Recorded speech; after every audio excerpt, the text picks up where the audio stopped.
Alors bonjour à tous, bonjour à toutes, j'espère que vous allez bien, j'espère que tout va bien, j'espère que vous vivez bien le confinement, la pandémie, et j'espère surtout qu'en fait cette pandémie ne vous a pas enlevé votre bonne humeur. Parce que la vie est belle malgré tout, donc on n'a pas vraiment les problèmes de tout donc le monde entier, si vous voulez. Donc aujourd'hui matin, je me suis réveillé et j'ai vu qu'en fait j'avais quelques messages, quelques questions dans ma boîte aux lettres, dans ma messagerie privée de Messenger. Alors, les gens me posaient la question, mais comment tu as fait pour avoir une prononciation à la française? Comment tu as réussi à l'avoir, etc. Alors, je vais être clair directement. Et donc, pour avoir cette prononciation, pour avoir une prononciation proche de la prononciation standard, mais en vérité, il y a pas, on peut pas dire qu'en fait il y a une prononciation standard, parce que tout le monde a un accent, même moi j'ai un accent et j'en suis bien sûr fier. J'ai un accent donc azerbaïdjanais carrément, j'ai un accent de Nakhichevan, donc nakhichevanien, et j'ai également un accent toulousain. Donc là j'ai donc un accent de trois accents différents. Donc si vous voulez c'est un mélange des trois.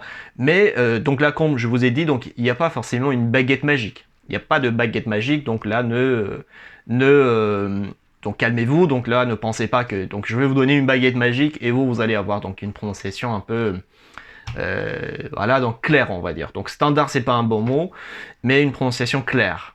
D'accord? Donc c'est de la pratique et de la pratique. Donc on ne peut pas avoir mieux franchement parce que on doit vraiment travailler, on doit travailler chaque jour plusieurs minutes, pendant même plusieurs heures pour avoir une prononciation claire. Donc là, je vais arrêter de dire standard parce que standard, voilà, donc ça n'existe pas en fait, on peut pas dire. Donc là, je déteste ce mot parce que je suis également prof de français et j'adore en fait que mes élèves parlent avec un petit accent, ça ne me dérange pas du tout. Mais voilà, pour répondre à cette question, donc aujourd'hui, je vous montrerai une petite astuce qui s'appelle donc le secret de stylo.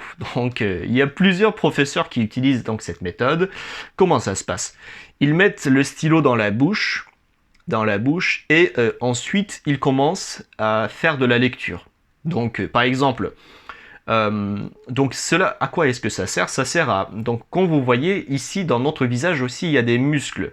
Il y a des muscles faciaux voilà, qui aident donc à sortir des sons de la langue en fait que l'on parle et bien évidemment euh, il faut travailler ces muscles en fait, il faut qu'ils soient forts. Donc c'est comme la main. Donc on fait des tractions, on fait des pompes, etc. pour que nos mains, pour que notre corps soit fort et également pour notre visage aussi, pour ses muscles aussi, il faudra qu'on travaille un petit peu pour qu'ils deviennent donc costauds si vous voulez. Voilà. Donc en quoi est-ce que ça consiste? Ça consiste à mettre donc un stylo dans votre bouche, faire de la lecture pendant 1 ou 2 minutes au début, mais après bien sûr vous augmentez peut-être la durée. Donc vous mettez donc un stylo dans votre bouche et vous continuez à lire. Donc aujourd'hui j'ai choisi donc un petit livre qui s'appelle Je lis déjà, c'est quelque chose de très facile. Donc, c'est-à-dire, quand vous commencez donc cette méthode, n'utilisez pas, enfin, ne prenez pas forcément des choses très très difficiles, donc des textes scientifiques. Donc, prenez des choses faciles déjà et après vous allez augmenter donc au fur et à mesure. Donc, regardez. Je vais faire un petit test avec vous. Alors, regardons. La bûche de Noël de Tony la Lune. Vous voyez, mes muscles, en fait, ils sont tendus. Alors, un texte Michel Meyer, illustré par François Daniel.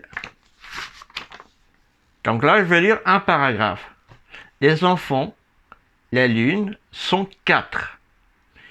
L'aîné s'appelle Victor. Ce qu'il préfère à l'école, c'est le sport. C'est le plus grand de la classe et aussi le plus fort. Tout le monde veut l'avoir pour ami. Donc voilà, vous avez vu, ce n'est pas très facile parce que donc vous avez un stylo dans votre bouche, et bien évidemment, quand vous essayez de parler, vos muscles sont tendus. Donc vous travaillez 2 fois plus en fait, les muscles faciaux. Alors que quand vous enlevez, regardez, ça va un peu être différent. La bûche de Noël de Tony la Lune. Regardez. Les enfants la Lune sont 4. L'aîné s'appelle Victor. Ce qu'il préfère à l'école, c'est le sport. C'est le plus grand de la classe et aussi le plus fort. Tout le monde veut l'avoir pour ami. Alors, donc quand vous avez vu, donc il y a une petite différence bien évidemment. Donc c'est-à-dire, donc ce secret consiste à travailler, pratiquer chaque jour. Donc de la lecture à voix haute. Donc ça va vous aider, ça va vous faciliter donc la prononciation prochainement. Voilà.